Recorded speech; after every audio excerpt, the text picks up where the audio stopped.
नमस्कार। फिर एक छोटी सी बात। ये कपड़े, ये ज्वेलरी, ये सब मटेरियल सामान हम लोग बहुत संभाल के रखते हैं। एक हद तक संभाल के रखना भी चाहिए। लेकिन जैसे कि आप सब जानते हैं, हर चीज़ की एक सीमा होती है। किसी अच्छे वक़्त के लिए संभाल के रखने की आवश्यकता नहीं। बस जो आज है, अभी है, इसी पल है। कपड़ों को संभाल के क्यों रखना है? नया कपड़ा लाइए और फ़ौरन पहन लीजिए।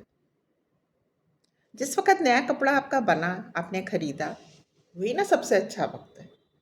भगवान जी को हाथ जोड़िए और बस पहन लीजिए। कपड़े कोई संभाल के रखने की वस्तु ही नहीं है। कौन सी सांस हमारी अंतिम सांस होगी, ये हम में से कोई भी नहीं जानता। तो हम किस चीज़ के लिए उसको बचा के रख रहे हैं? किसी खास ओकेजन के लिए। तो खास ओकेजन क्या होता है? कोई बताएगा मुझे? बस ये अभी का ओकेजन ही सबसे बेस्ट है। अभी मैं आप लोगों से बात कर रही हूँ। इसमें क्या कमी है? बचा के रखने हैं हमको अपने सुंदर कर्म, बेहतरीन, सुंदर, आनंददायक अपनी यादें, स्मृतियाँ, जो जीवन यात्रा में हमें अच्छे लोग मिले, हमारे माता-पिता, हमारे ग्रैंड पेरेंट्स, या जिन्होंने हमारे हृदय को छुआ। निश्चित ही हर एक के जीवन में ये जो जीवन यात्रा है, उसमें बहुत अच्छे-अच्छे लोग मिलते हैं, हर तरह के मिलते हैं। किसी को बुरा कहना तो मतलब उचित ही नहीं है, लेकिन अच्छे लोग तो निश्चित ही मिलते हैं। कभी 5 मिनट के लिए, कभी कुछ लंबे अरसे के लिए, और कभी काफ़ी लंबे अरसे के लिए।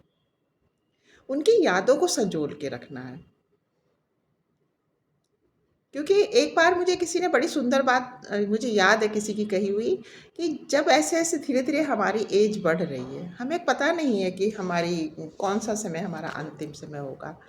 हम जल्दी से चले जाएँगे, हम देर से चले जाएँगे, या हम बीमारी में जाएँगे, या हमें सडन जाना है। तो उस वक़्त जो हम अच्छा काम करें इसलिए, क्योंकि फिर हमारे पास खूब सारी इकट्ठी हो जाएँगी सुंदर-सुंदर यादें। तो जब हम एकदम अकेले बैठे होंगे उस वक़्त अपने एकांत में, तो हम उन यादों को याद करके ही बहुत खुश रहेंगे। तो बस ऐज का मत सोचिए। मेरी भी अच्छी खासी ऐज है, लेकिन मैं अपने को हर वक़्त सोचती हूँ कि मैं कुछ व्यस्त अपने को रखूँ। कुछ नहीं तो मैं कुछ पेंट करने लग जाती हूँ, आप लोगों से बात ही करने लग जाती हूँ। कोई घर का एक कोना निकाल के उसकी सफाई करने लग जाती हूँ। कुछ नहीं तो किचन में जाके कुछ थोड़ा बहुत कुकिंग कर लेती हूँ। अब बहुत तो मेरा मन नहीं करता करने का, लेकिन ये मुझे ऐसा लगता है कि जब तक हम जीवित हैं, जब तक हमारे में चेतना बाकी है, ईश्वर का अंश है हमारे अंदर, तब तक हम एक कुछ ना कुछ करते ही रहें। कुछ ना कुछ, चाहे इतना सा काम, चाहे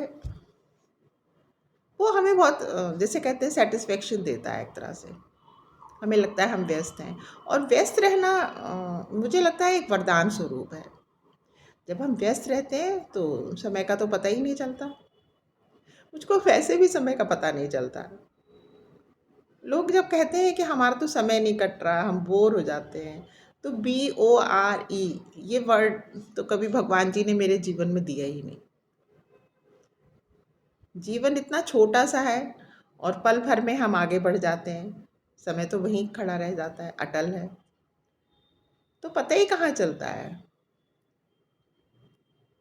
बस यही मुझे आज एक बात कहनी थी कि अपने कपड़े स्पेशल ओकेजन के लिए मत रखें। अपने जूते, चप्पल, स्वेटर, हल्की-फुल्की ज्वेलरी, घर में तो मन नहीं करता पहन के, पर आपका मन करता है तो डेफ़िनेटली आप पहन के बैठ जाइए। किसी की परवाह मत कीजिए। आपका तैयार होके बैठने का मन है, आप खूब तैयार होके बैठ जाइए। मैं ऐसे ही करती हूँ।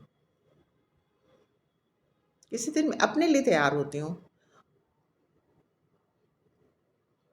तो बस यही छोटी-छोटी बातें हैं कि आपको जो अच्छा लगे वो करिए। अपने हृदय की खुशी के लिए जीना चाहिए।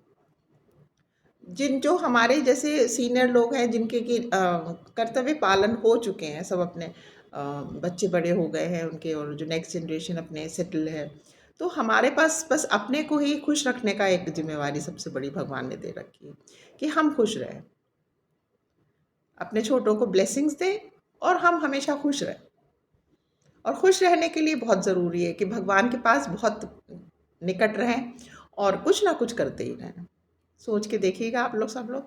अगर आपको मेरी बात अच्छी लगी तो मुझे प्लीज़ ज़रूर कमेंट में बताइएगा। आज के लिए इतना ही। Thank you friends. God bless you.